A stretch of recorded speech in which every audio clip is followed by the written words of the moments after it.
Imagine that you and your husband just had a baby.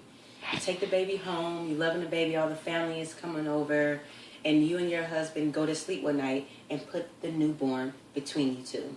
And you wake up in the morning and the baby is not breathing. I say this story to you to connect with you because most of you have children, or most of you want to have children in the future. If you're anything like me as a parent, then you should definitely listen to this information. When my daughter was first born, I loved her so much. I just wanted her next to me all the time. I didn't care if the nurses wanted to give her shots or wanted to clean her up. I didn't care that the doctor even delivered her. I always wanted her by me. One night, I went to go get her from the nursery, and she was like sleeping next to me, and I had her right here, and I realized that, well, the nurse realized that I was smothering her because I fell asleep with her. The nurse came in, and she startled me, and she's like, "Oh my God, you can't sleep with the baby. Do you know anything about SIDS? You know, you can suffocate your baby, or your baby can just die from just you having her in your arms." That's when I found out what SIDS is. Which brings me to my 3 main points. What SIDS actually is: having a bedroom set up for the infant when you bring the baby home from the hospital, and promoting SIDS so that everyone can know about it. I know you're wondering, what is SIDS? Which brings me to my first main point, which is SIDS, sudden infant death syndrome, which is basically when a baby stops breathing.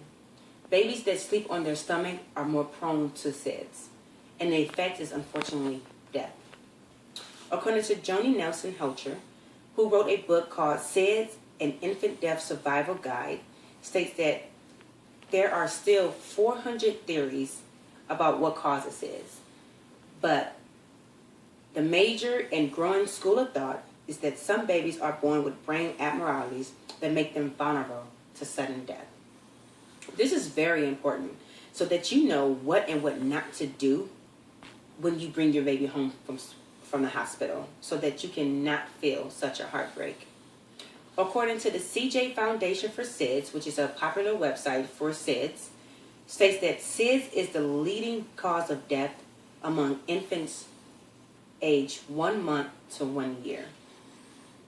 The consequences of not acting on this is death, so you definitely have to be careful and you need to be aware of this. According to Cheryl Clark, an author of a book called SIDS, stated that what you don't know can hurt. Ignorance is all too often a contributor to the mysterious SIDS. According to the CJ Foundation website, in 2009, 2,226 infants died from SIDS. Now that we know the facts about SIDS, let's focus on the main solution. Having a bedroom set up for your infant and making sure that the baby sleeps on his back is one of the major solutions for SIDS. Try to keep the baby crib simple as possible. All the blankets around the baby needs to go, all the animals need to go. You just need to have the baby, the blanket, and the mattress, and the blanket over the mattress. The solution satisfied the needs so that the baby would not die. According to the CJ Foundation website again, babies who sleep in an adult bed have 40 times more greater risk of SIDS. So if you bring in a baby home, like the parents in the beginning of the story, the baby died because they were sleeping together. It's 40 times or more of a chance. Babies who sleep in their tummies have 5 times more greater risk, and babies who sleep on their tummies on top of soft bedding have 21 greater risk. So like I said, have the baby bed just simple as possible. You don't need everything in there like that.